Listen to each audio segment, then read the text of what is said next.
Welcome to KGXT, Gen X Talks podcast, live from Central California. Making plans with the boys. I'm gonna hit the town.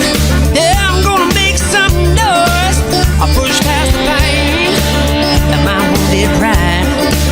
I'm gonna live it up. Yeah, stay out all night. But sure I've had. Fucking trippy, Danny says. I agree. It might be the radio station. Yeah, I'm sorry, you guys. Let me just hang up the radio station and do it again. Stand by. Wow. Trippy says probably the butt. Okay. I restarted it. Can you hear me It's now? different now with you guys. Can anybody hear any better now? Can you hear me now? I restarted the butt. Can you hear me now? Hello, everyone. Can you hear Gen X Mom? I'm talking right into my... We hear Mom off the General's mic, Dr. Shadowlight says. Okay, I'm going to turn my microphone off and let you talk. Go. Hello, hello, hello. Can you guys hear me now? General's mic is off. Can you hear me? Can you hear me? Sounds the same, still sounds far away.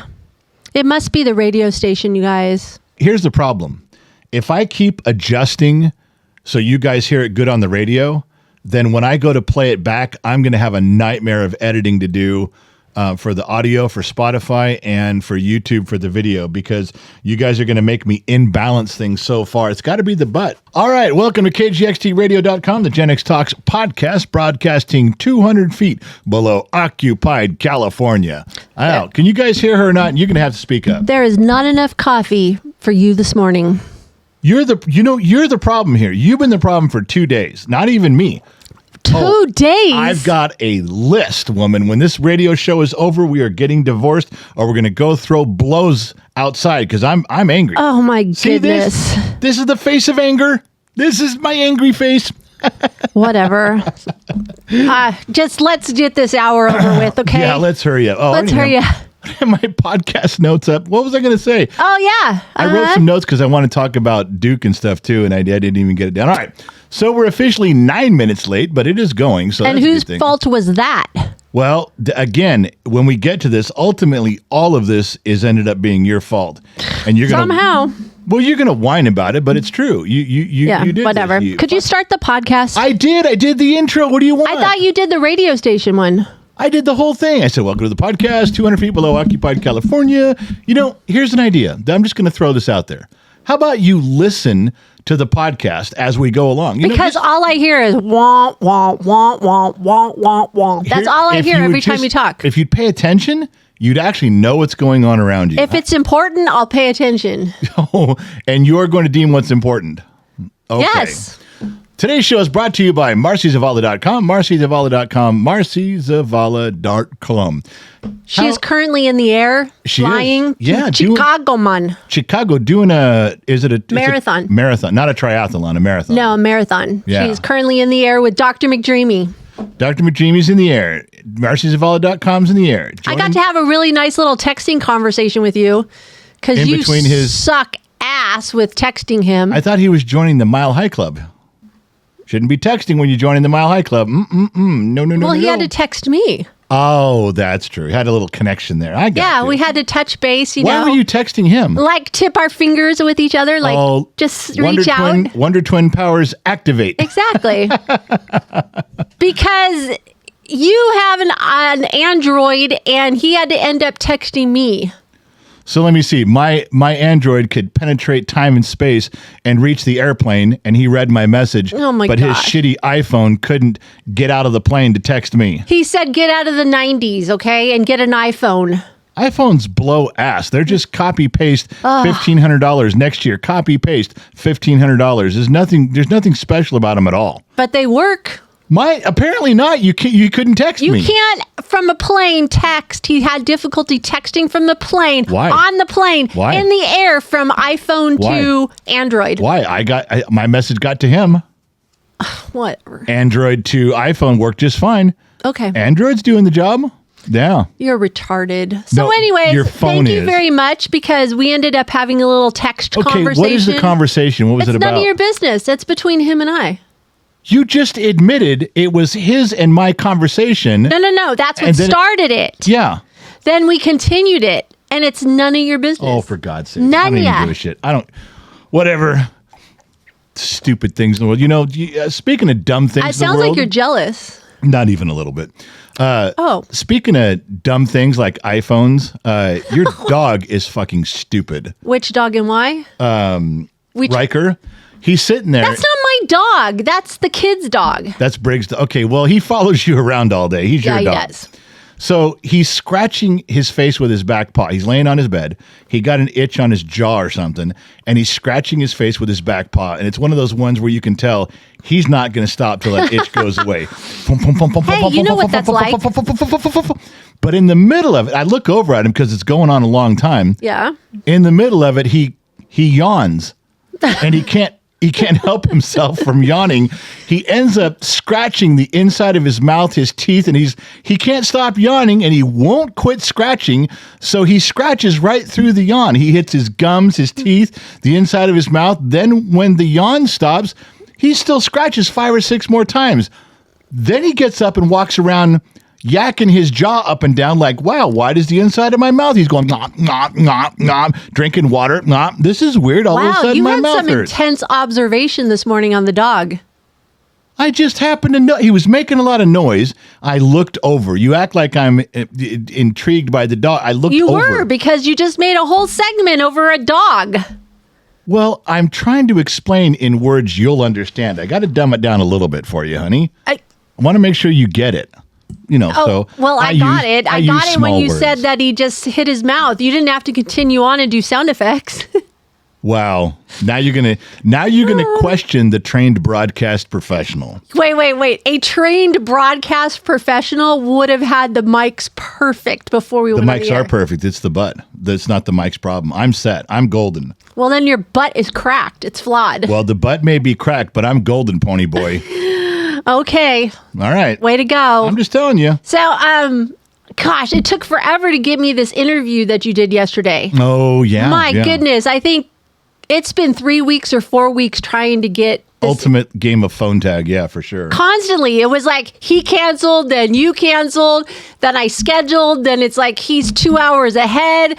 One time it got canceled because there was a storm coming through. I think he got hit by the last hurricane. The hell of a thing, yeah. Holy crap. So finally get you two together. Yeah. And then actually you double booked also. I did? You double booked. I double booked. Yes, you did, which we'll talk about later. Okay. Yeah. You know, the tow Yep. truck that showed up I yesterday. got it. What do you, well, so, Okay, so yesterday's interview with Marcus from Zippix Yes, Toothpicks, right? right, yeah. Finally got you two together. yes. How did it go? Well, we have to do a third one now. Are you kidding me? Look we wanted to talk. Okay, we did the first interview. We learned all about how he built up the Zippix toothpick nicotine thing, blah, blah, blah, blah, did this whole thing, ground up. Good interview, a lot of information. We learned a lot. Then at the end of it, we're like, man, we're out of time. But there was so many parts of his life that were really interesting that we wanted to go back to because his family owned a marina in Florida on the Gulf side. Right now? No, they did. Oh, did. So Okay. growing up, till he was like in his 20s, this was just, there's some stories. Oh, very cool. Ton of stuff. So I was like, hey, we'll do another interview. We'll get back to that. So we do this interview. And where's he here? Where's he now? In Florida. He's still there, just in a different place. Oh, okay. He is still in Florida. Still on the Gulf Coast, but just his family doesn't own the marina anymore. They don't own Okay. a boat dealership anymore. So all the stories we were going to get to, we got sidetracked by. It was kind of interesting to learn how much of the chemical and science and everything he has to stay up on with the FDA. Really? And to get the Zippix toothpicks to market because they fall under the heading of tobacco. Anyway, So is it ever changing? no, it's not ever changing, but they're always scrutinizing. And if you change a flavor, they want to know why. Yeah, and but how. But they're trying to prevent people from. Oh, I know. That's the thing is that he's like, why are you guys getting so hard on me? I'm actually the one. I know I fall into the heading of tobacco, but I'm trying to solve a problem here. I'm not the cigarette company creating the problem. There's a lot of things where they can't advertise on billboards. They can't advertise where kids can see. Maybe just like cigarettes. Maybe he got into the wrong genre. He should have went back in Gen X, and they were all over the place, weren't they? Oh yeah, but that's when they magazines. When they cut it out of magazines, they cut it out of billboards so children couldn't see it. How did we survive with secondhand smoke? We didn't. We all died, apparently. It's like the Surgeon General warning. We all died. He even made T-shirts one time, Zippix T-shirts, and the FDA says, on your T-shirt, you have to have the Surgeon General's warning. Oh, you've got it. Because it has nicotine, a little bit of nicotine in it, right? In the T-shirt? No. No. In the toothpick. Is that why he falls under that? But not in the T-shirt.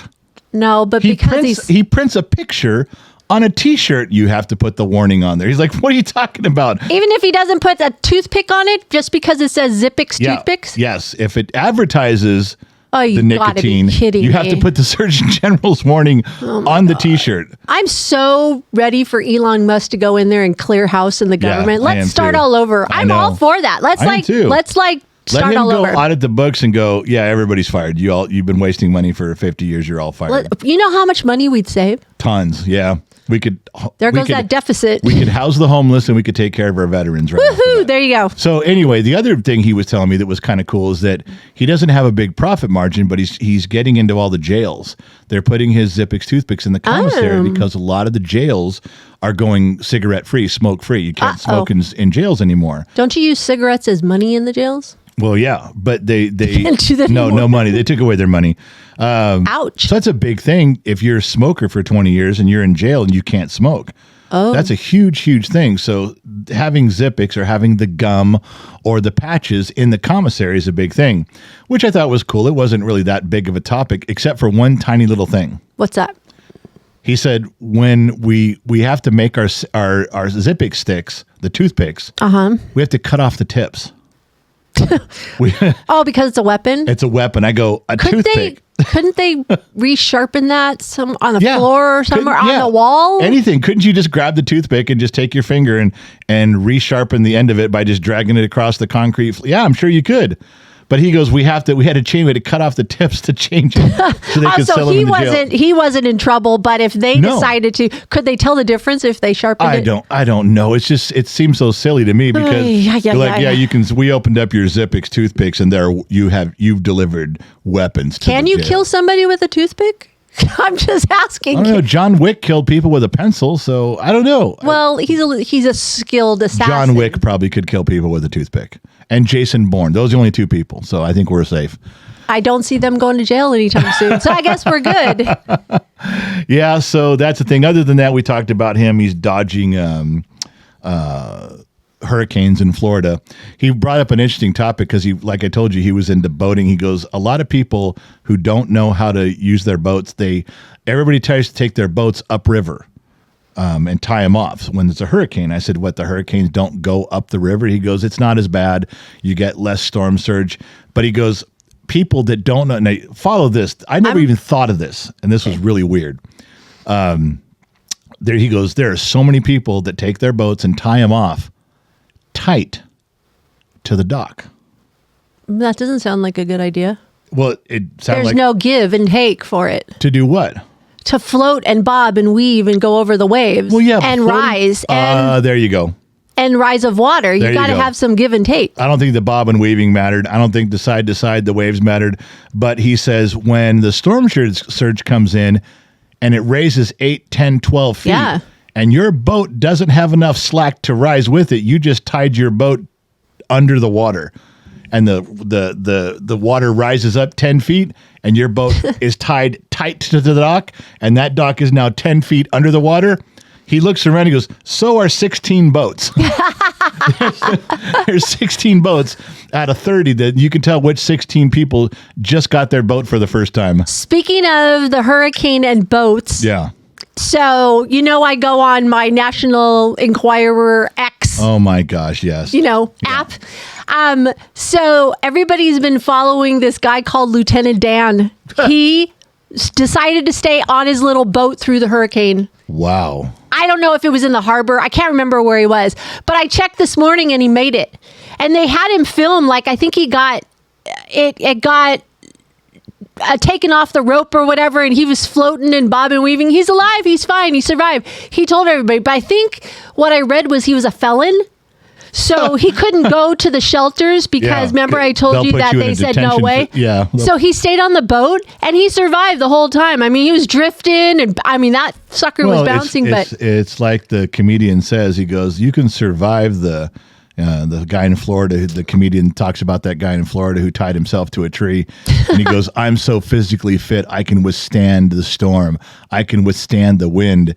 And the comedian says, "It's not that the wind is blowing. It's the other stuff. What the wind is blowing. If you get hit with a Volvo, it doesn't matter how many setups you did that day." Speaking of which, Anderson Cooper was out there live, and he got hit by debris on camera. Just saying. That was really funny. So that will forever be in his thing. But the other thing is, I sent you the picture about that house. I wonder if Grant used his torque straps. Yeah, she sends me this picture of this guy's house, and he's got all these straps, these motorcycle straps, from the front yard over the house to the backyard. He's got like 12 of them. And these are big, like 6-inch wide straps. And so I took a picture that you sent me that, and I doctored it up with Grant's picture and said, "Torque straps, saving Floridians one hurricane at a time." Did you send it to him? I did. Did he respond? He thought that was fucking great. Did he try it? I don't know. Can you torque strap a house down? Well, that's the other thing, what you just said. There's stuff still flying. So yeah. I don't know. I guess that would be really funny. It doesn't. Yeah, the wind blows, the water rises, but the wind is blowing around will knock your ass out. I don't care. Well, we're safe in our house. We built our house on a 12-foot hill. We're safe from the water surge. Yeah, you're not safe from that Cat D9 or a tornado caterpillar getting thrown at your house, or a Greyhound bus that comes through your front door. If we were in Florida, what would you have done before this hurricane? I would have sent you away. Like I would have taken you and some of our valuables away. And then I would have taken big pieces of plywood and screwed it over all the doors and windows on the outside. You know what they have now? They have, I don't know if you saw this. They have a thing for floodwater. It's going to be really hard to describe, but imagine a rollout tarp like you use at a baseball game. Okay. You roll it over the field. Yeah. So you lay that in your front yard, and you would think that's not going to help because the water's just going to go right over the top of the tarp and hit your house. But at the end of the tarp near your house, it curls back up and over. Oh. And as the water hits it, it has a device that the weight of the water hitting it pulls that lip farther up and out. Oh. And it creates a tarp dam all around your house. And the weight of the water is what it uses to stay in place. That it was sounds really like weird. So I'd get one of those all around the house. They'll go 1,000 yards. That's how long. That sounds like there's a hospital in Florida that puts up these really huge barricades all the way around. I can't remember what hospital it was, but it keeps the water out. They did it with Helene, the hurricane, and they were putting it up for this one. So I'm curious to see if it works. I don't know, but the cool part is that no matter what you do, if you do something that's like, let's say everyone's out there going, well, it's not that successful. You can't keep out all the water. No, you can't. No. But let's say you keep out 90% of the water, and then you have a pump on the other side that's just in a low point. It just pumps out the rest. Unless you lose the electricity. Generator. Keep that pump going. You just keep. So the thing is, you can, with good barricades and a pump, you can survive quite a bit. Now, except the flying debris. Except the Greyhound bus coming through the front door with the tornado. Yes, that's a problem. So what do you put nets up then? Yeah. Then you go to Major League Baseball and say, look, your tarp idea is working great. Now we need the nets, the foul ball nets. See? Yeah. And then everyone's talking about, was it Tropicana Stadium? Oh, look at the roof. Oh, my gosh. Bill Hemmer was on this morning. It tore through Mr. Dramatic. Roof. Okay, I know you don't like Bill Hemmer. I do not like Bill Hemmer. So he said, just look at this. This is terrible. The destruction of the roof. Okay, do you guys know what the roof's made of? It's not solid. No, it's like vinyl. It is. It's a vinyl cover that's What were they thinking? They did it right. They didn't use an expensive roof, and it keeps the heat and the air in. It keeps the sunlight and the air out. But it's not hurricane proof. No, it's not. And guess what? It rips the shreds, and water comes in, and you just stretch out another piece of vinyl over the top. Not a big deal. But again, There's lots of debris on the field. Oh my God, yes. But it looks like something just got shredded, and did. like, oh my God, this is horrible. No, it's not. Go start picking it up. Put all the pieces in a garbage bag. Get out your Glad bags and put your gloves on. It is not, when you see what it's made of, it's not a big deal. But boy, sure, the way it was looks. newsworthy. Oh, it was totally newsworthy, yeah. It was very newsworthy. The other thing about this hurricane was DeSantis, man. That man has command performance. He Doesn't walks he? in a room and like everybody goes, oh. He listed everything he did to prepare for it. Oh, he was very prepared. 10,000 electrical workers on standby. Trump gave them free hotel rooms. They're ready. They are literally ready to go. Here's where everybody's at. You guys can all shelter in here. We got places for everybody. Way out in front, then Kamala Harris called him, and she's like, yeah, you're not the president. You can't do anything anyway. I know it's good for publicity, but you can't do anything. He pretty much told her to, you know what, not your department. Not your department. The thing was, he talked about Biden calling, and he was like, listen, I'm really appreciative that Biden called. Right. And this happens every year. Every governor of Florida, the president calls and says, if there's anything I can do. But the truth is, this is what DeSantis said. He goes, the truth is, the president calls you and goes, if you need anything at all, we're here for you. Talk to my director of FEMA. And then they hang up. That's reassuring. They're not really doing anything. The president just is like, yeah, whatever you need, let me know, and talk to FEMA. I mean, that's it. It's not like any president has ever called to do anything outstanding. That call, we're here for you, buddy. Yeah, FEMA has an outstanding record right now. Yeah, they're doing great. Well, that's like DeSantis said. He goes, FEMA's not running the show. I'm the sheriff. I love that statement. That was perfect. Yeah, when I need something, I'll let them know. Florida is my jurisdiction. Yeah. Stay the hell out. Pretty cool about that. No, I love the whole thing. Florida just came in with a very big stance and was like, I love the fact that they even confronted the fact of felons and pedophiles and said, you know what? Don't find yourself at the shelters at all. Like they knew exactly. Said, look, we'll protect you if you're a pedophile and you're a convicted felon. You have a warrant for your arrest. Yeah. You're not going in the shelter with all the regular people, but we will protect you. You're just going to a detention facility. And that was perfect. Yeah, that's awesome. Perfectly thought out. Well thought out. Very well thought out.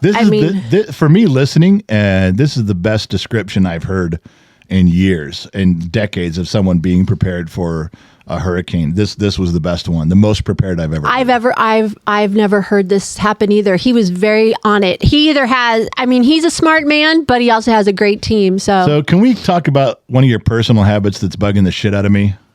What? We've been traveling a lot lately. Oh, God. And you're turning into an old person. Yes, I am. So did that just burst your bubble? No, it's validation, because you tell me I'm going to go into the gas station. We pull at the gas station. My rule has always been get gas, go to the bathroom, get some food, get a drink, get some water, whatever you're getting, get out, let's go. We want this stop to be quick and efficient and back on the road. Yeah, try doing that with 8 children. We did it. We've done it. We can. I'm actually having a harder time with just you. That's right. Because I get the gas. I'm waiting for you to come out. You wander in there when I'm pumping the gas. 2 guys in on the pumps next to me, they pull up after you've gone in the gas station. They go in and pay. They come out. They pump their gas. They go back in and get their change. They get a candy bar. They get a Coca-Cola. They come back out and they leave. And this is not my problem. You still haven't come out yet. Because you send me with a grocery list. Oh, come on. Yes. No. That's why. And I have to go search. No, I've given up the grocery list because you end up coming out, whatever I tell you to go get, you come out with whatever you want and go, they didn't have your stuff in there. Bullshit. Nah, you don't even. I was the greatest wingman ever on this trip. You did a good job overall as a wingman. Yes. Oh, see, now we're going to change the story. No, I was awesome. You've been Johnny on it. When I go to the valet, you got the tag, the call slip, and you got the valet tip all ready to go before I ask. Yes. When I go to pay for something, you got the credit card out for me because I'm not allowed to carry my credit cards or my money. You do it. You are good about that. Wow, that's a switch. Usually he's telling me that story. Yeah. You did good on that. Wait a minute. You give me your wallet. What do you mean you're not allowed to have your credit card? You can have your wallet. You can have your credit card. It sounds better when I say you take it from me because it makes you sound bad. It makes you sound... Sounds you like a wuss. Makes you sound controlling. Your wife has to take your wallet for you? She won't give it to me. She takes my stuff. I have to ask for my own money. See, that makes me look good, like I'm humbling myself to my wife, and it makes you look bad. All right. I don't want them to know I will never look bad. I don't want them to know. That's true. You won't. But I don't want them to know that I don't carry my wallet and my phone and my stuff because I wear sweats and your glasses. Yeah. I have to have a I'm trying to downsize my purse, but that's not happening. You need a diaper bag. Not with my 9th child with me. Whoa. Easy. Next time, pretty soon, I'm going to have to bring diapers with me. I'm going to have to revert back to the diaper Well, we've bag. already moved on to, let's see, in the morning, we just commented this morning, you got a back brace with a patch on your back. I've got CBD rub and a brace on my knee. So God, we're old. We're going to have... It's happening way too soon. We have to patch ourselves up just to get going in the morning. Anyway. Unbelievable. So just I'm telling you, step it up a little bit at the gas stations. Let's not you meander way too much. Oh, okay. I'll work on that. Thank you. Speaking of traveling, I'm leaving in a couple days. What are you going to do without me? This is really tough. How are you going to survive? I don't know, because I'm not talking about laundry and food. I can do that, but you're not going to do laundry? No, it's already done. I can do that because it's done. I have my magic dresser drawer. When I open the drawer, magically clothes appear. Every now and then I open the drawer. Well, you and better there's hope new that magic works while I'm gone. Well, I'm checking right before you leave, and I'm making sure that everything's full. Oh. Now, getting on to what I'm talking about, the problem here is going to be that I really have a hard time putting on this knee brace. I don't know that it's really complicated. You have a hard time helping me with it. Well, yeah, part of the reason is black pants and black brace is very difficult. Now, today we had all the lights on, the windows were open, the drapes were open, and you still got it wrong. It's not an easy one to use. It's not, but it's really good. It's very good. It's one of the best ones ever, but you're welcome. I don't know how that's going to be to put that on. That's going to be a tough one. I'm sure you'll figure it out. I might just have to. You're a big boy. I might just have to bring in one of my girlfriends to help out a little bit. Go ahead. While you're gone, just to nurse me along. Hey, what stays in Nebraska? I mean, what happens in Nebraska stays in Nebraska. Yeah, okay. Well, I'm not real worried about what's going on in Lincoln, Nebraska. Might find a cowboy in Lincoln, Nebraska. Yeah, I doubt it. There's no cowboys in Nebraska. Can't wait to see our new little grandson. And his new mixer.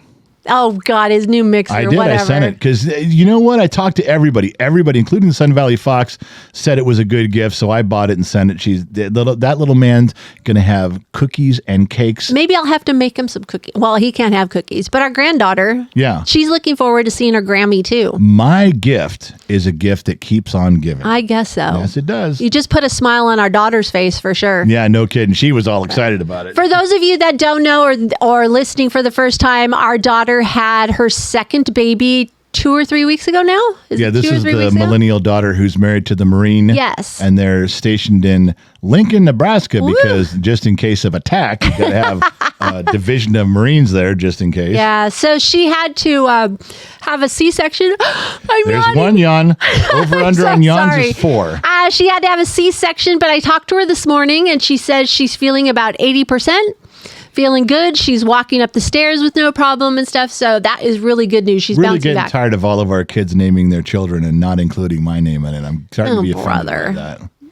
I am starting to bug me. It's like, come on, anybody? No one's even named their dog after me, which is like nothing. I don't even get credit anywhere. I'm gonna die, and I'm gonna be nothing more than a small picture on someone's refrigerator. I'm not on anybody's list either for girls. Oh yeah, you're not. So shut up. Yeah, you're not. Wow. Yeah.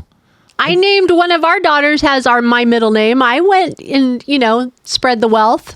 Wow. We're just, we're not popular with our own kids. No. That's amazing. That's all right. That's all right. All right. So where are we at? Oh, I have no idea. My knee. Oh, here we go. No. I just want to explain this real quick. And this is what I started texting Dr. He's McPhee falling about. apart. That is not what I said. You're falling apart. That's not what I said. That's your intent. So my intention is to fall apart? Yes, it is. All right. This is real quick. Now, there's an interjection I got to make for one of you listeners along this quick story. There's one of you that clicks in here. All right. So at the barbecue, the Genx Talks barbecue, apparently I twisted my knee a little bit sometime during a drinking night, and it hurt. One of those nights. Trippy said he thinks he knows when I did it, but I couldn't remember. So yeah, whatever. I wasn't there, so I have no idea. So I got Well, you were at the barbecue. I mean, I was at the barbecue, but I wasn't where you hurt yourself. Yeah. So I twist my knee. It hurts very much to walk, but I can still walk. I can sit. I can shower. I can drive. Drove all the way to Reno, 6.5 hours, no problem. So now I'm walking around the hotel, walking around the property, twist my knee again in the soft dirt. There's 2 yawns. You sucked that one up, but I did hear it. I saw you do it. That was 2 yawns. And then you interrupted your own story just to point that out. Because the over-under, people bet on how many yawns you're going to have during the live stream. And the over-under is 4. Mind your business. All right. So I go to Reno walking around, doing everything I'm supposed to do, and I get out on our property, and I'm sinking in the dirt as we're walking, twist my ankle, which twists my knee, hurt my knee.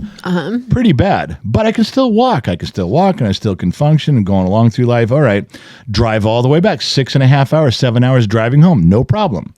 So now I've hurt my knee twice, but I've been able to drive okay. No problems. I can walk, but it hurts. All right. Then we go to Long Beach. I walked all around the bowling alley with the California Angels and Logan Ohape.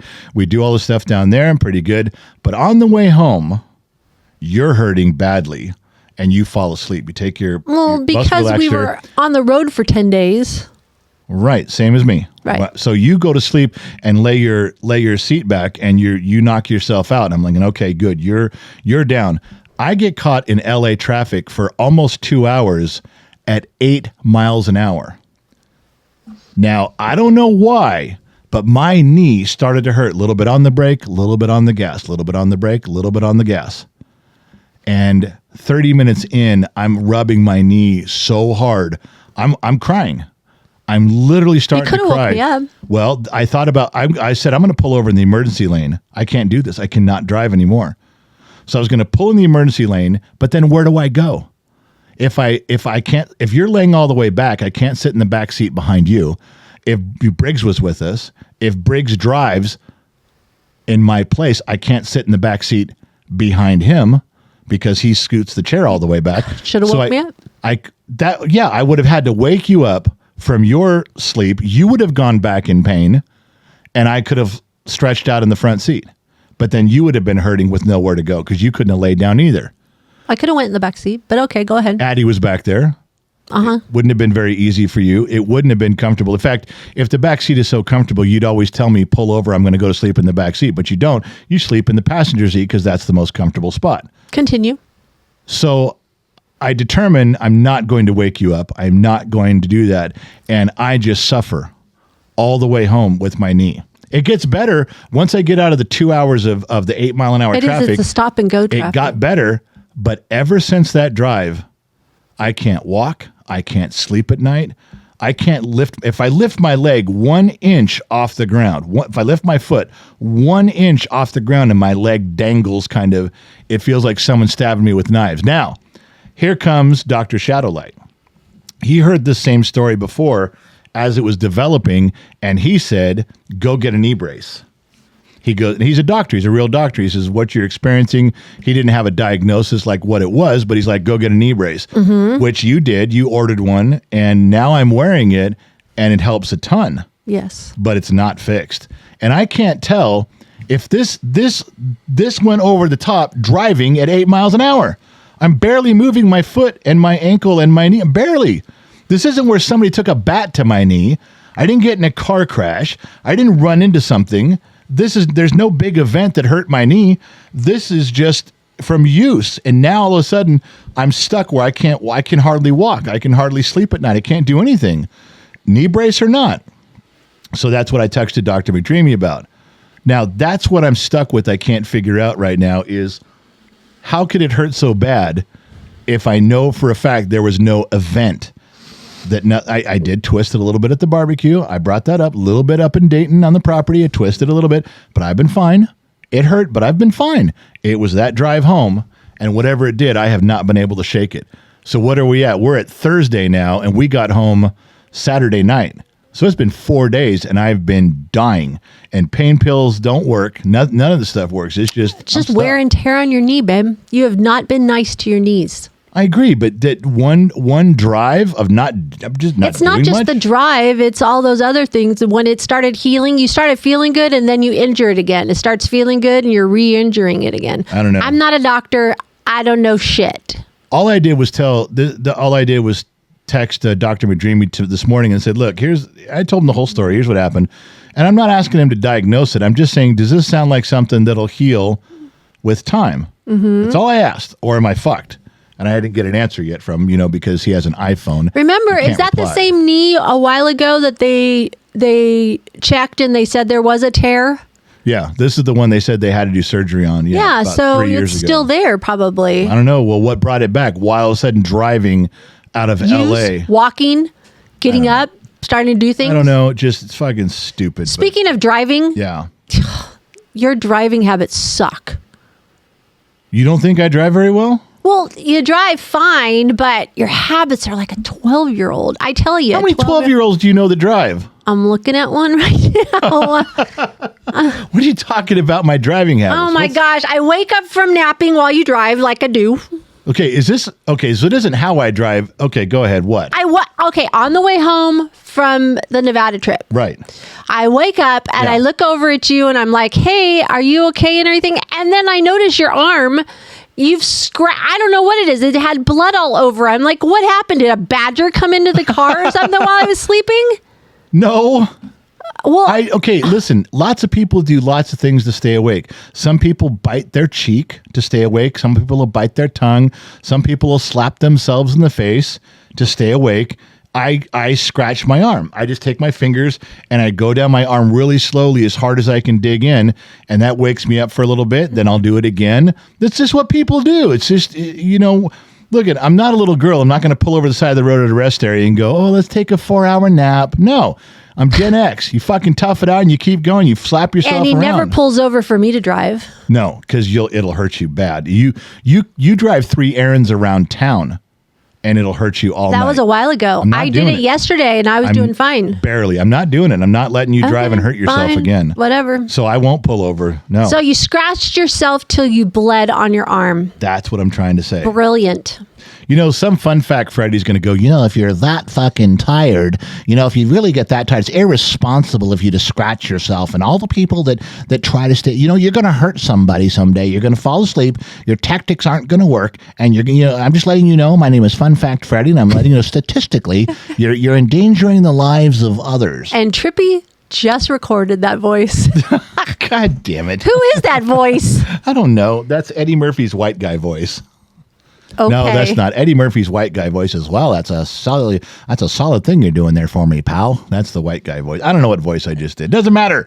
What matters is there's always one person. There's always some asshole out there who's like, it's dangerous what you're doing. Fuck off. All right. It's dangerous to scratch your arm. It is. That's what he's trying to tell me. It's dangerous to scratch my arm. All right.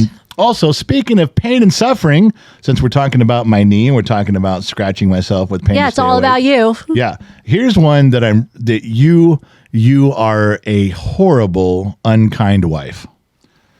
Horrible, unkind wife.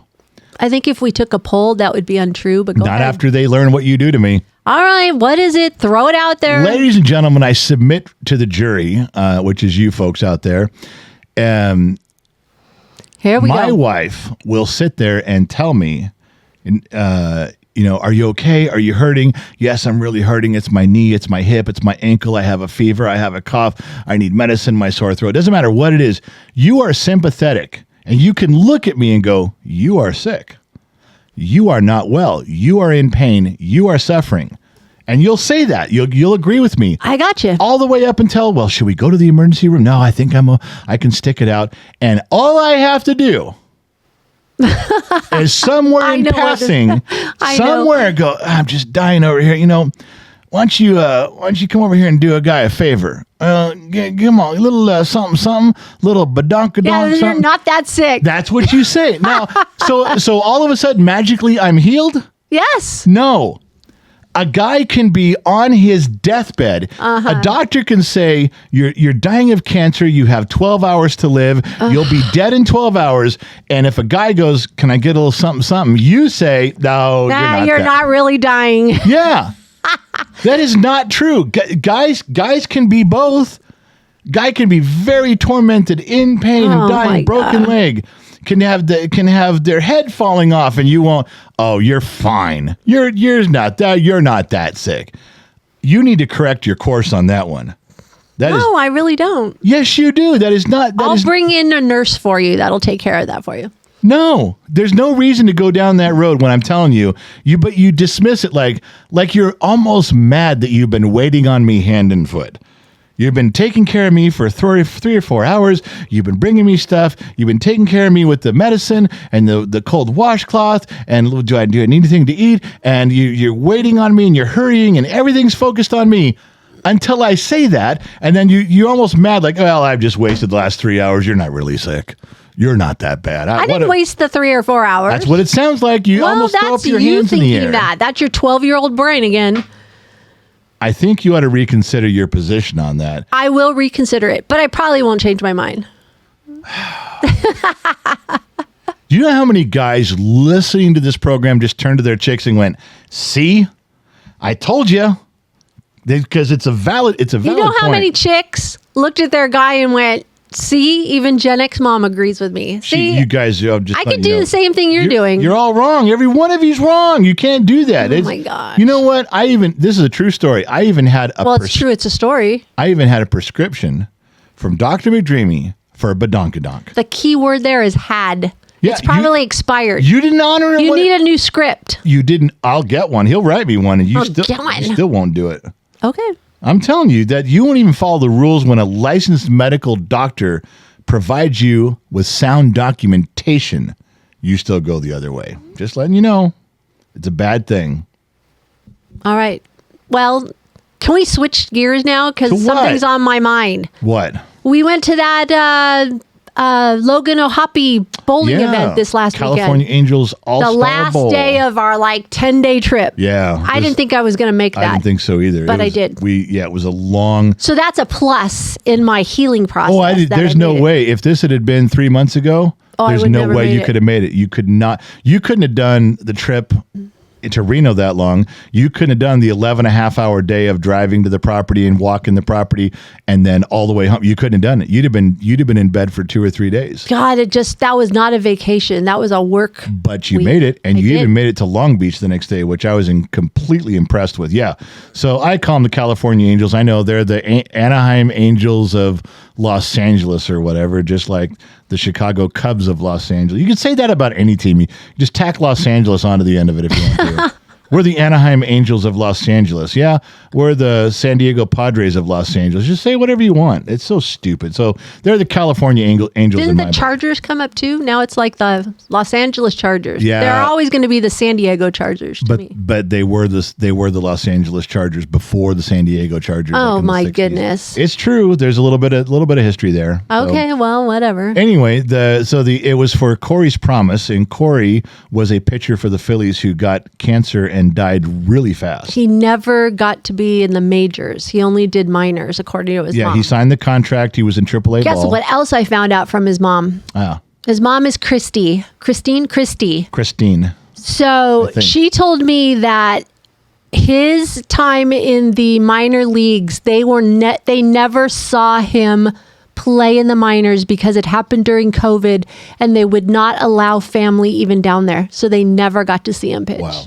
She's so upset about that she missed that opportunity to see her son I do that. interviewed Corey's dad, and it was not a typical interview. I still got it on. I got the tape on it. And at one point, I asked him. I go, "What was the most special moment you ever had with your son?" And so he describes his son it was a college practice, and he's warming up. And his dad's telling me all this stuff about how the day is going and how his son's pitching. And then out of nowhere, a scout for the Philadelphia Phillies walks up and says, "Do you want to go to college next year and study math? Or do you want to pitch for the Phillies?"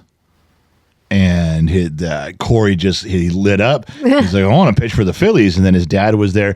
But as his dad is telling me this moment, his dad is describing it in such detail and is getting so choked up by how proud of his son he was I got goosebumps.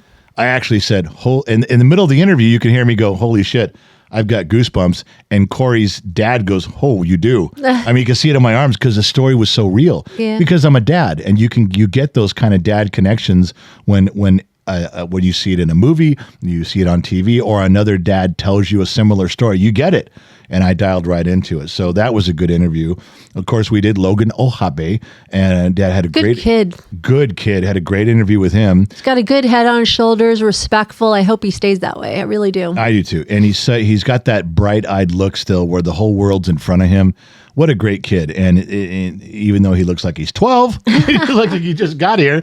He was a lot of fun. And one of the other fun interviews was Clyde Wright. Oh my God, I love him. Clyde Wright, so funny. He's got to be 80. You know? He does. I looked him up. I think he was 83, but man, I bet you that man has stories. He's lived. He was a pitcher for the Angels, Yeah. And he has the distinction of throwing the first no-hitter in the new Angel Stadium when it moved to Anaheim.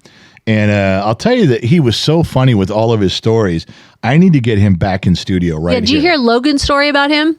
He's No. usually at the Angel games, even till this day. And Logan goes, he comes into the clubhouse and he goes, and he's always positive and, talking to the guys and wishing them well and everything. And Logan goes, I walked in and he was near my locker area. Yeah. And he goes, and he was sitting in my chair. He goes, I couldn't go up to him and tell him to get out of my chair. Get out of my chair, old man. Yeah, so I go, so what'd you do? He goes, oh, I left him right there. I worked around him. And there's some respect there. The one thing, so you guys just give you a perspective, when Pete Rose passed away a couple weeks ago, everybody was watching Pete Rose highlights. Probably the best Pete Rose highlight. They play over and one over of the again. best highlights in all of Major League Baseball is the 1970 All-Star Game when Pete Rose is coming around to slide into home plate. And Ray Fosse's guarding the plate, waiting for the ball. The play comes in, the ball comes in, Pete comes in. And bowls him over. That's a big highlight he didn't reel. slide. No, He changed baseball into football and took that guy out. He lowered his shoulder and he did. dislocated Ray Fosse's the catcher's He shoulder. leveled him. But the reason this is a Clyde Wright story is Clyde was pitching that inning. And so Clyde, when the ball went into the outfield, what did Clyde do? The right thing. He ran behind home plate. As you do. To back up the catcher. So the first story Clyde tells me, he goes, that play right there when Pete Rose came down and took out Ray Fosse? I said, yeah. He goes, yeah, I had the best seat in the house. Me and the umpire, I was pitching that game. I go, you were not. And I looked it up. Sure enough, he was. He's in the highlight reel. You got to look for him. So he got a ton of stories.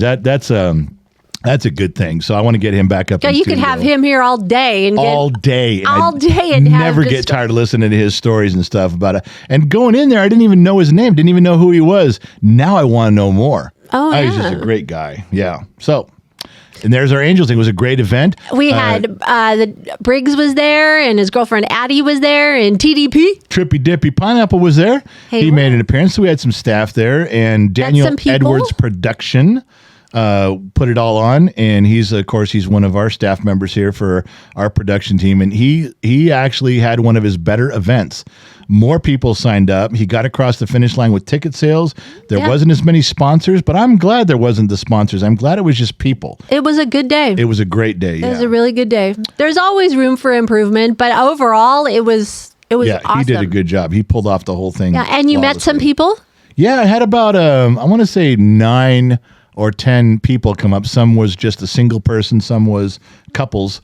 But they came down there just because of Gen X Talks, and we're happy to. I gave away a bunch of T-shirts and took some pictures and stuff. Yeah, we had a little part of that too, which was good. You know who's a really good bowler? Our son. I don't know where he got that from. Unless my dad was a really good bowler. So was my dad. And I watched him, and he's really good. That's something. He's a pretty good bowler. I think he should pursue that a little bit. He's not pursuing shit right now. He's got too many irons in the fire. He is. He's trying to burn the candle at both ends, the saying Angels goes. event was a great event. We had a lot of fun. Just terrible car ride home, but you get the idea on all that. That's all right. So there we go. Now you know what I know. Oh my gosh.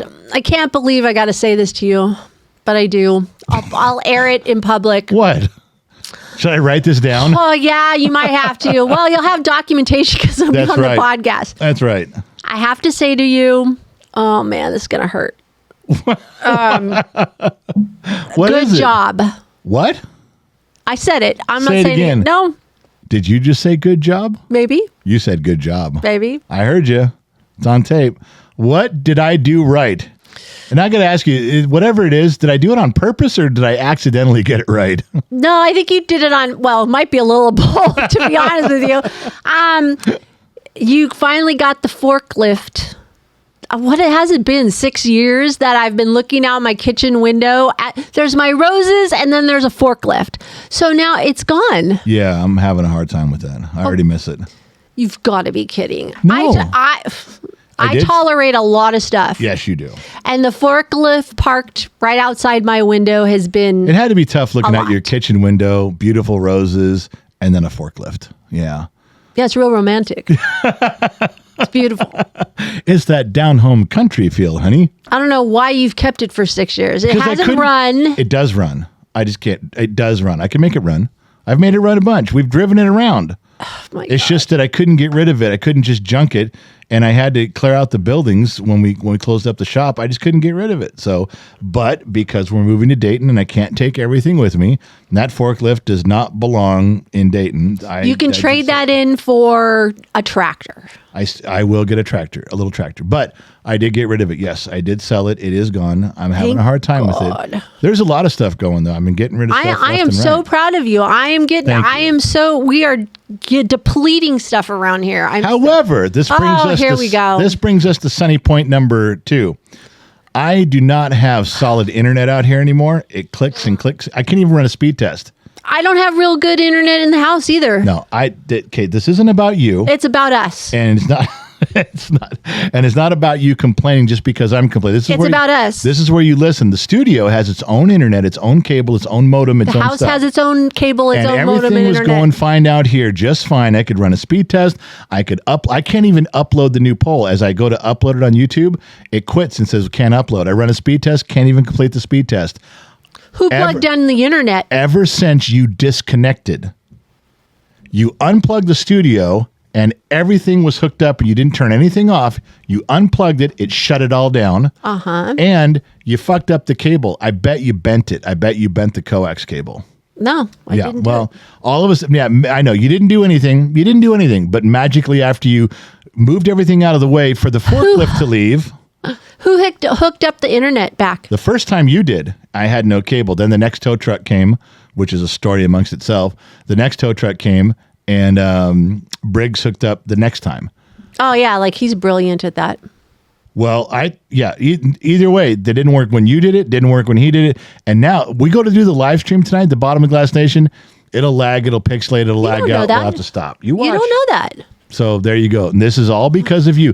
This goes along with your bedside manner. If I tell you my wrist is hurt, gosh. every kid will vouch for this. If we say, "Oh, honey, I think I did something to my wrist. It hurts," and you go, "Oh, let me see it." Then you take 2 hands and bend it 12 directions. That is your bedside manner. When the guy came and says, "Okay, let's move some stuff. You and Briggs, let's move some stuff out of the way. Get ready for the tow truck. Get ready for the forklift to be removed." You rip and tear with bedside manner. That's how I know you did this. Oh my goodness. I'm just applying the basics, common sense, just so you know. Well, then get your ass out there and do it. By the time I got there, you'd already got that part done. You're welcome. Man, do you have? Okay. Yeah. So we had the podcast last week from my brother's house. Yes, we did. But that wasn't the end of our Dayton trip on that day. We had one more day, that Friday morning, that crucial meeting that we were supposed to have. We had to stay an extra 3 days for that. Yeah. Yeah, for one meeting. One meeting. 'Cause Which that- was very crucial to Yep. move forward. So we need to discuss that. real quick. today. We had to be there in the morning for Debbie for civil engineering and Duke. Debbie and Duke. Debbie and Duke. They're 2 different companies, 2 different people. They didn't know each other. Because as everyone was shaking hands that morning, introducing themselves, they hugged. So I'm like, oh, okay, you guys know each other, which it turns out they've known each other for years. Yeah, Duke is, if I could describe Duke, he's the surveyor. He's the topographical surveyor. He gets a lot of the stuff like He's in no hurry. He's in no hurry. No hurry, Duke. Yeah, he's like, he showed up 15 minutes late. He jumps out of both of his steel spurred boots hit the ground. puts out the cigarette on the rock, that type of thing, you know. So what are we doing here? Yeah, what's going on? But he came out, did his whole thing, and got stuff going there. And he's very official. But Duke's kind of the guy who can take a scoop of sand or dirt in his hand and let it fall and see which way the wind's blowing and know what's going on. He could take a little scoop full of dirt, swash it around in his mouth and spit it out. And he could tell you, this content can grow anything. Or, sorry, there's not enough potassium. There's too much potassium. You can't grow wheat. Hey, that's how good he is. He's a Crocodile Dundee. Super surveyor. Crocodile Say Dundee. that a couple times. Super surveyor. Crocodile Dundee of Reno. I think we should call him that. He is the Crocodile Dundee of All Reno. right. So he comes up, does his stuff, and then Debbie does her stuff, and now they just walk the property. We talked about everything. It was really kind of cool because Debbie she's a civil engineer. So I drew out on the ground. I took my stick, my staff, my walking staff, and I drew a big square, and I said, this is the property, and here's where the house is going to go, and here's where the water or the electric. And she goes, oh yeah, I can do that. She's like, I can make this happen. Then she walks on it.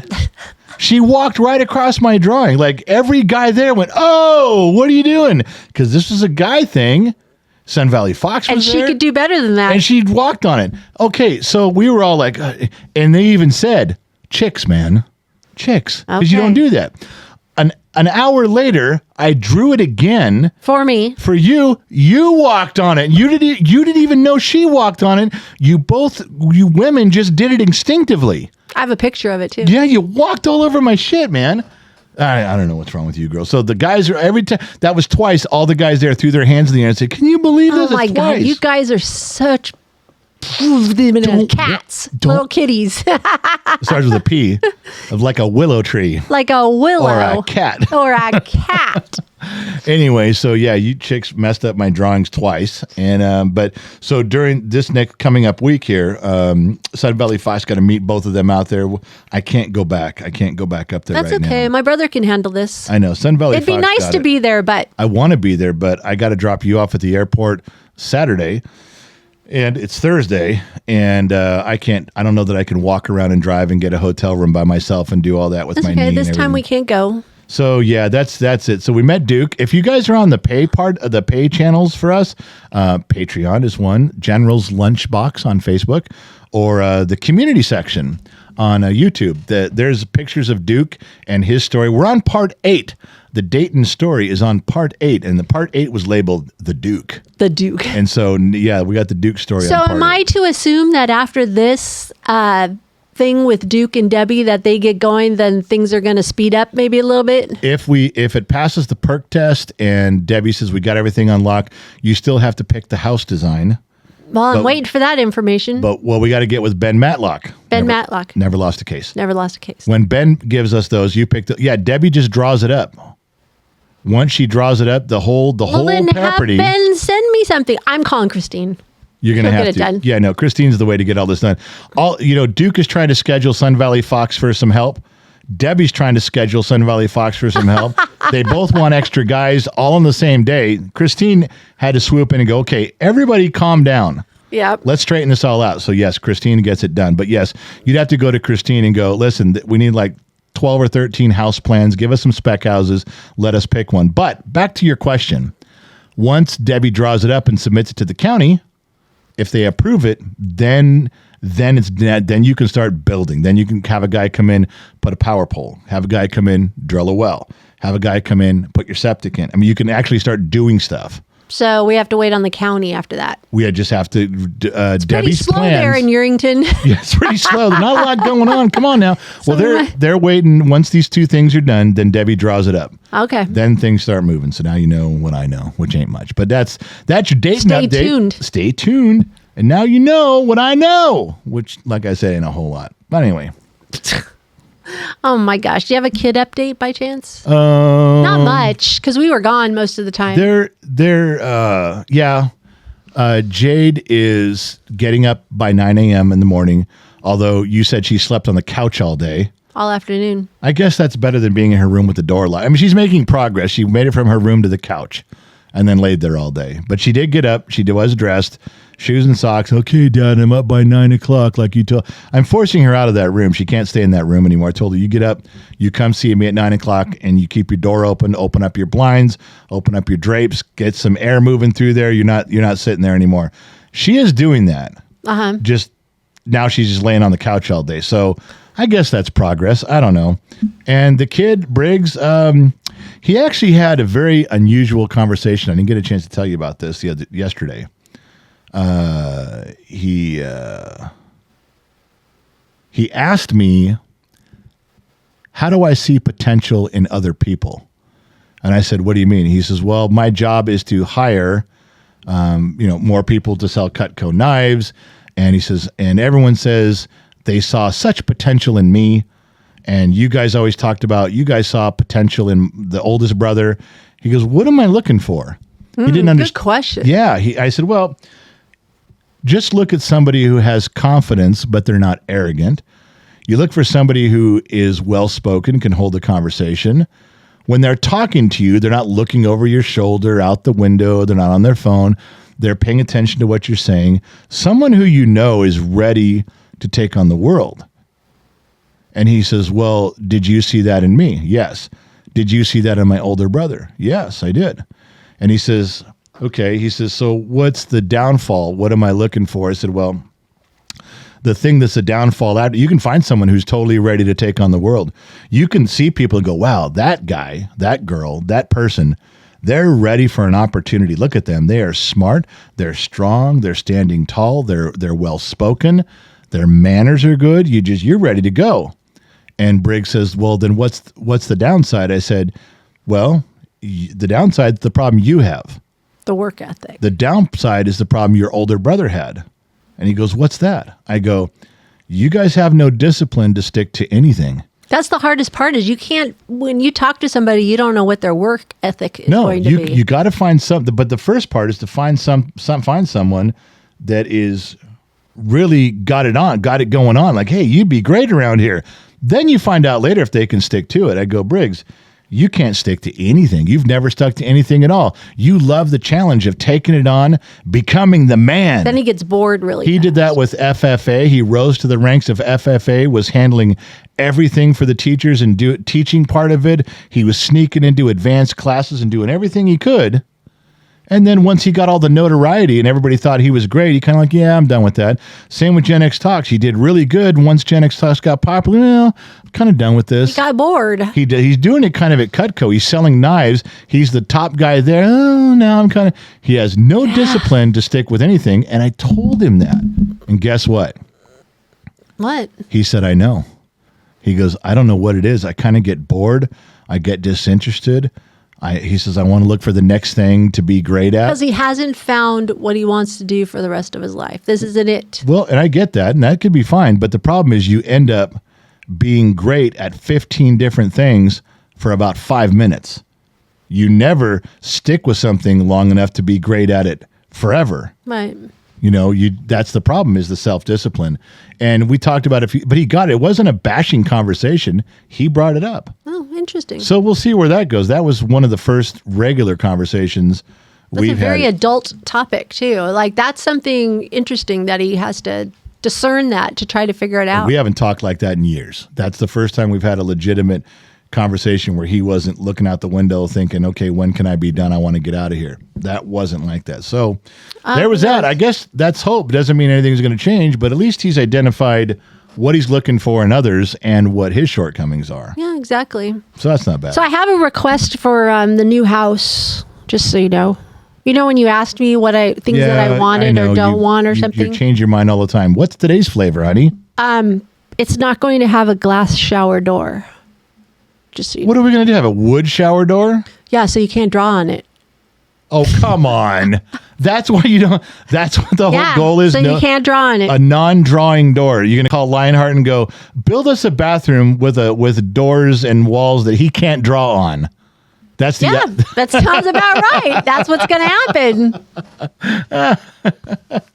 Oh, for Christ's sake. All right. You're not going to have a glass shower door. Why? What is the problem? Well, this morning I go to take a shower and it looked like there were like pyramids or triangle. No, they were pyramids. They were pyramids. Yeah. Okay. What? Okay. Now listen, what? Okay. I have solved a problem. This isn't an invention. Oh God, this is gonna be good. No, I'm serious. I have solved the mystery. People are going to call me now and go, "Holy shit, dude! You were." My name will go down in the history books with this one. Who built the pyramids? Aliens. Who built the pyramids? Egyptian slaves. How'd they do it? With levers. They floated them with water. They carved blocks, 20 miles They're away. smart. They're smart, yeah. But then people say, so that's the pyramids in Egypt. Then they say, but there's similar pyramids all over the world. Yes, there are. Different cultures, the Aztecs, the Incas, they're all over the world. There's pyramids. So now we're back to aliens. There has to be aliens. Or the land masses were all one piece of land.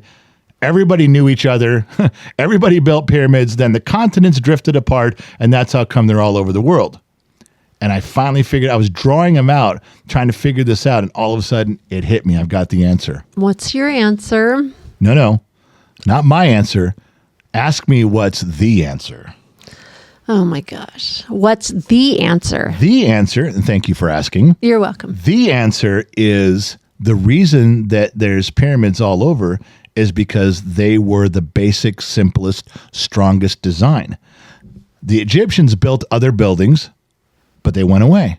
The Aztecs, the Incas, they all built other structures, other buildings, and they all kind of, some stood, some did. But they decided, you know what the best building is a pyramid shape. It's common, it's strong, it'll be there forever. It's the hardiest one. Guess what? It just means everybody had the same idea. No aliens, no continental drift. It's just that really smart people in all these cultures went, okay, we've tried a bunch of shit. The pyramid idea, that's the one we're going with. Speaking of which, bringing it up is they've probably, especially the ones by the Aztecs and everything, survived hurricanes. It's not like hurricanes are a new function. No. I didn't talk about that. It's just like when someone says, oh, who invented the wheel? Well, it was invented over in Mesopotamia. Well, there was someone who invented a wheel in Africa, and someone invented a wheel in China. Well, were they all done by aliens? Were the continents near, but did they know each other? No, it's a fucking wheel, and it was a great idea. Somebody came up with it and went, hey, this is fucking cool. It just over time, the pyramids were just the basic best idea. Common sense. It's like, wow, did you know that the Egyptians were building one? No, but it would make sense. We're all building them because pyramids make sense. No more alien theories, no more continental drift theories, just good old Generation X common sense. Out of all the buildings that they all tried, they're the ones still standing. The pyramid was the best one. They go, okay, this is the one we're going to put all of our shit into. This is the most stable one forever. That's it. It was common. It worked. That's why all the cultures have them. And now we can move on. Someone's going to call me. Neil deGrasse Tyson's going to call me and go, dude, that was great. I'm literally waiting for the call right now. Okay. Well, okay. Yeah, he's got the cell number. What is it right here? So wait a second. If Neil's listening right now, it's Neil. It's 805-460-5603. Call me, dude. There's operators are standing by. Call me. Waiting. Yeah. Okay, so that's good though, right? You didn't even agree with me. Well, yeah, that's a really good theory, but I'm the one that had to end up cleaning the glass door. That's where this comes from. Is you know what? Once you put it up on the glass door, then clean it. I was going to go back and clean it, but you got in the shower. You bullshit. The thing here is that you should never want to stifle the process, and that's what you're doing. Don't we have paper and pens now? Not in the shower. That's where my ideas come to me. You can't stifle the process, man. That's what you can't do. There's love and honor. I will get you a dry erase board for the shower this next time. I dare you, because I know you won't. You'll never put a dry erase board. I'll put it in a brand new shower, but no more glass doors. I'm calling Lionheart today to tell him. No glass doors. Oh, He'll design it. A built-in dry erase board. Something of that sort. All right. As long as my creativity can flow. You know what? I think women out there would agree with me. That would be awesome because I do a lot of thinking when I'm in the shower. I could do a grocery list in the shower, but I can write that on the little whiteboard in there. Things that you forget. I'm sitting there going, oh yeah, or a to-do list for women. Oh, we could use that too. There can be a his and hers. There you go. That's what I don't want. I don't want to get in the shower after you and have a list of shit for me to do. Wait a second. While you were in the shower, you wrote down a list. How do you do it? Shit on the glass doors. Creativity. Oh, I'm solving the mysteries of the universe. You're just being a jerk. There's a difference. Let's people move would on. support me. Let's All right. move on. You know, one thing I was complaining about Oh, kid. when we were in What, Reno. other than the 50 million things this morning? I didn't have 50 million things. I don't even know 50 million things. You're exaggerating again. When we were in Reno, we You were want me watching to the news, and exaggerate. all of the things on the news, every commercial was medical. Remember that? Yes. Every commercial was medical. Yes. Medical. Yes. Like, oh my Yes. God. So there is this one. I wrote this down. You're not going to Oh, believe me. my goodness. It was called Rexulti or something. I don't know what it was. Now, one What's of the it things. for? Who cares? One of the things that we always complain about our generation is, and everyone does this. You watch a commercial and you listen to the side effects. Oh, no, they got it really good now. They got speeded up to like 78. And Right, but we You don't always even hear it. all the Generation X people do the same thing. You listen to the side effects. You're like, why the fuck would I take that pill? Yeah, exactly. The side effects are horrible.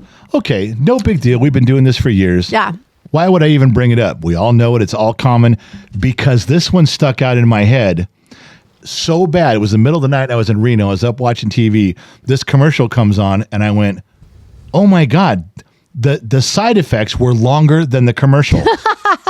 So I waited, and guess what? The commercial came on again like in half an hour. Yeah. And I timed it, and it was. I There figures. was more side effects. There was more dangerous warnings than please buy our shit. Now, I'm not surprised. Here's what it says, and I'll go through this. This is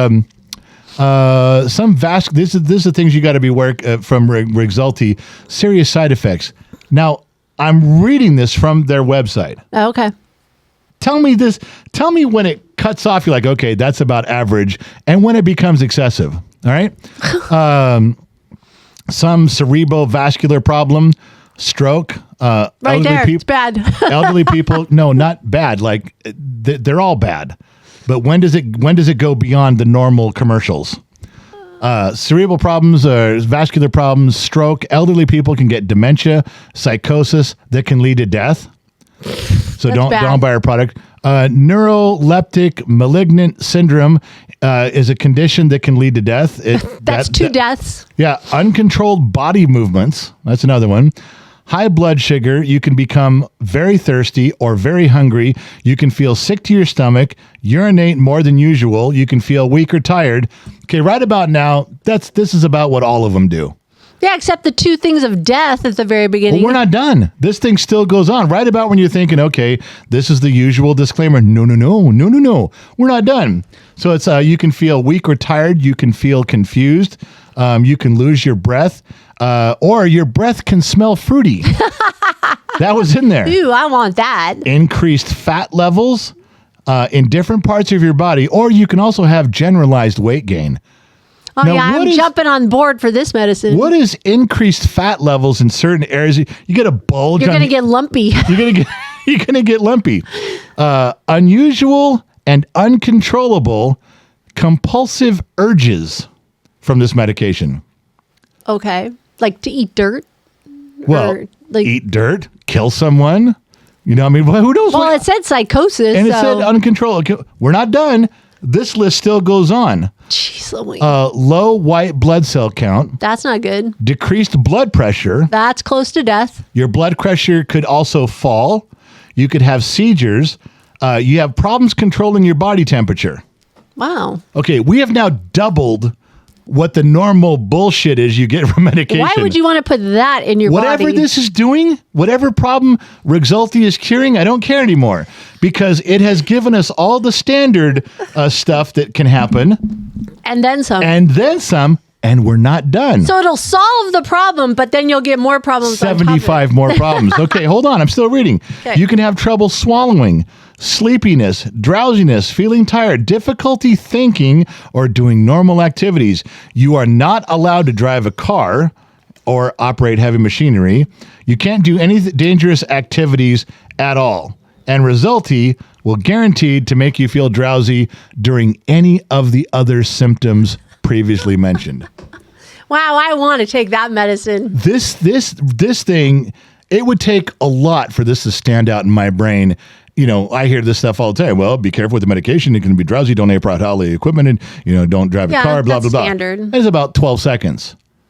Well, when you're into 30 seconds of warnings, My eyebrow raises. When this list came out, there's three yawns, one more, over unders 4.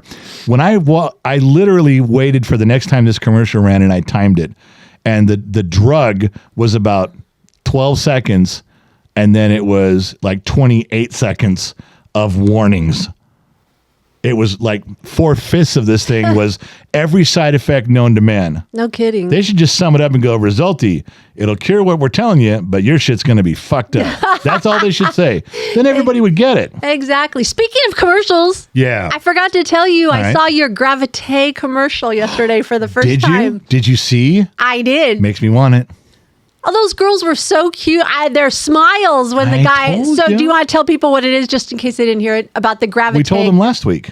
Was it last week? Yeah, we talked about it last week. So I saw it, and all the girls were blindfolded. Yep. It looked like they were going to be on a date. Yep. Like it was a first date. Yep. They blindfolded, and he walked in a nice like suit or But tuxedo. they couldn't see him. They could just smell this guy. Oh yeah. And they wanted this guy. And then he leaves the room, and they all took off the blind. Well, Bring him back. Where'd he go? Yeah. That's probably one of my like high things is when a guy walks by and he smells so good. It is. It just tantalizes your senses. Yes, Like, I've been out with you in places where you close your eyes and I go, "What are you doing?" And you go, "Just give me a moment."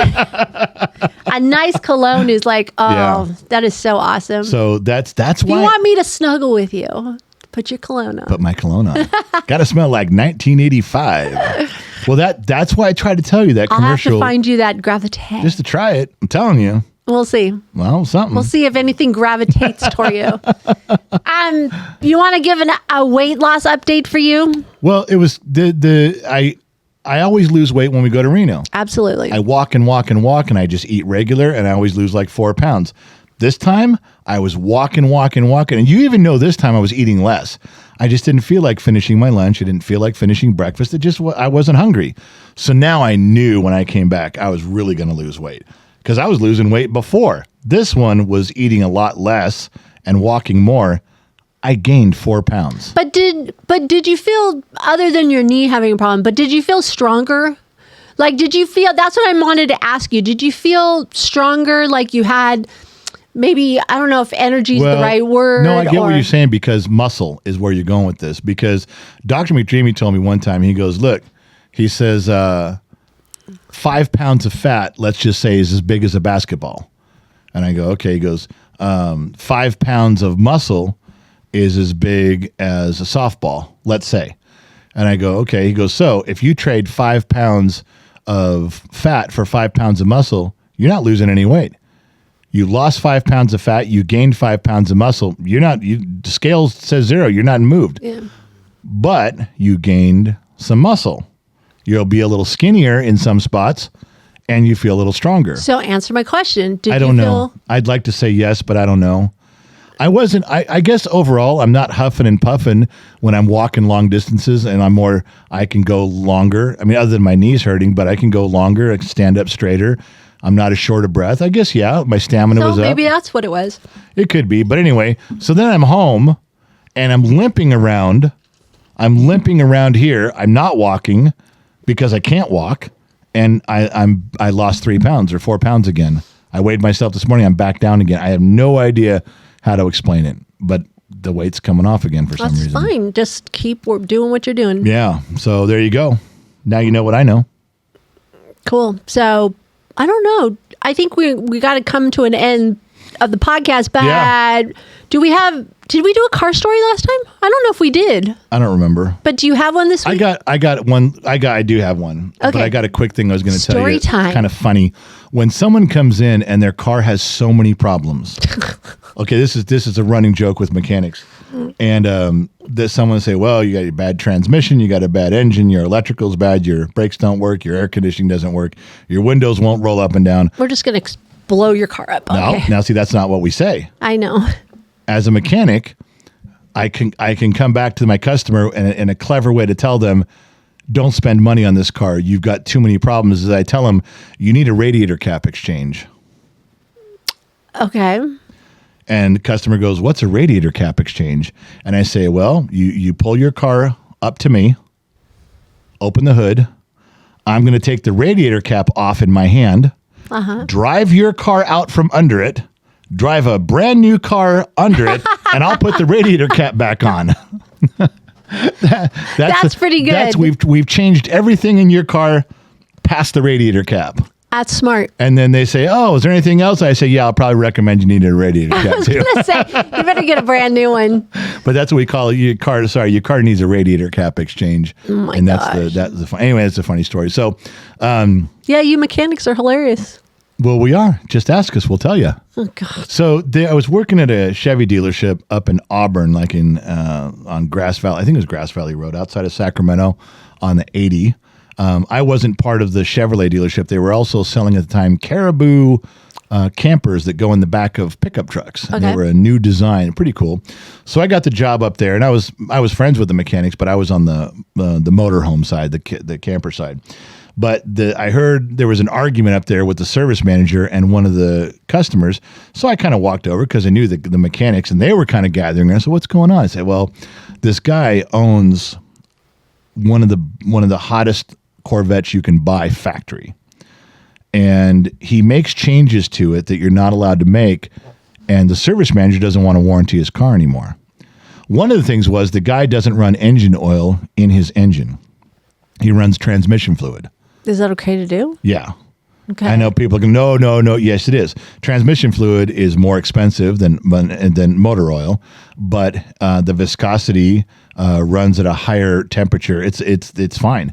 And even the dealership, the factory Chevrolet said, yes, he can do that. They just don't recommend it because your oil change would be twice as much. Now, I don't know if it would work on diesel engines. I don't know what particles go through, from diesel that would get in there, but the factory did end up saying he could run brand new, transmission fluid in the engine, and they would still warranty it. Okay. But the dealership didn't want to. The owner and the service manager said no. Also, he had put some really weird tires and wheels on his Corvette, and they said, "This is wearing out your front end," because they were like, I don't think they were that different. They said the tires were wider, and they were offset differently by the center hub. And I said, I don't see it. I didn't. I couldn't see it that much. But they said, as long as you got these tires and wheels, and as long as you're running transmission fluid in there, we're not warranty. He also ran hyper fuel in there that would ruin the injection system. That they had a point on because he was burning up injectors because he was running high octane additives. But other than that, he's like, they're just talking right now. He had scheduled for warranty repair. He had scheduled to come in. He brought the car in, and they decided, no, we're not doing it. His parts were there. He had his appointment. And the problem with this dealership was they were booked out 4 or 5 weeks for a warranty appointment. So he was pissed that he goes, now you're telling me I'm coming in here now? And they're like, look, dude, we've been arguing with you about this since you bought your car. Mm-hmm. So he drives across the street. We can see the car. He drives across the street. There was like a tire shop there, like a full service, like a big brand or something. We can see them put his red Corvette on the rack. They drained out the oil and put in the transmission fluid, put in regular motor oil. He bought new tires and wheels. Okay. That were allowed. They put on the new tires and wheels. They changed the oil. He drove it back across the street and said, okay, my car's here for my warranty appointment. Fix my shit. And what could they say? Nothing. So the mechanic didn't care. Mechanics were fine, but the service manager was pissed. Service manager. And he was trying to find a way to get out of it. He was calling the factory. He was calling the factory rep who was in the area. He demanded the rep come by and argue this out. The owner was pissed, but they took the car in, started doing their repairs. That was a big F-U. Oh, yeah. So he gets done. He drives back across the street. They changed the oil again back to the transmission fluid. Oh, my God. They put back on his other tires and wheels. And the tires and wheels he just bought just to drive across the street to get his warranty work done that he didn't want anymore. The tire store put them out front, stacked them with a sign said for sale. They were going to resell them to somebody else. Slightly used, yeah. Had less than 1 mile on them. And he did that just to get his warranty work done because they were bitching about it. And wow. I'm not sure how far that guy went with that, but yeah, that was he proved a point. Yeah, he did. And the factory did come back. The factory Chevrolet in Detroit did say, yes, if he runs transmission fluid and the correct oil filter, he can run that in his engine. Wow. And they would still warranty the engine. Now, I don't know if they'll still do that, but that was back in the day because I happened to be there when the call came through to the service writer, and he walked into the service manager, and I tagged along to listen. And he told him, he goes, it's cleared. He goes, here's the guy's name, here's the guy's number, here's our complaint number where they resolved the issue, and you'll be getting a phone call about that's this. one story you never told me. Yeah, I don't remember you ever telling me that story. Yeah, there you go. Well, okay. So can we end today's podcast? Can I say one more story about that Caribou place that I remember? Absolutely. Because these Caribou campers sit in the back of a truck, they come with 4 poles bolted to the corners. Right. And you crank them all up. You crank up all 4 poles, and the camper raises up. You back the truck underneath it. Dad had that. They all do. Okay. And you back the truck underneath it. Then you lower each corner. It's bolted onto it. There's poles. They're extension jacks, and you bolt them on, and then you drive down the road. When you want to take your truck out, you lower the poles, and it raises up, and you're done. So we had to install those. Okay.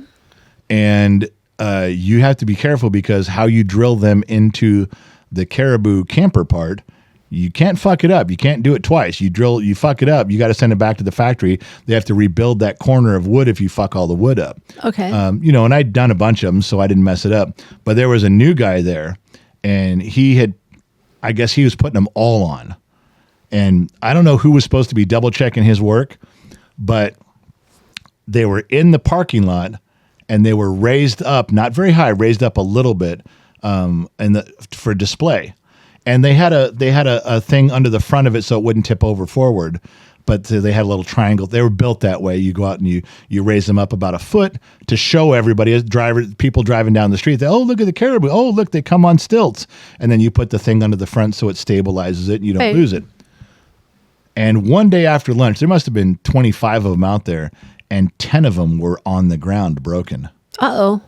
And we're like, was there a windstorm?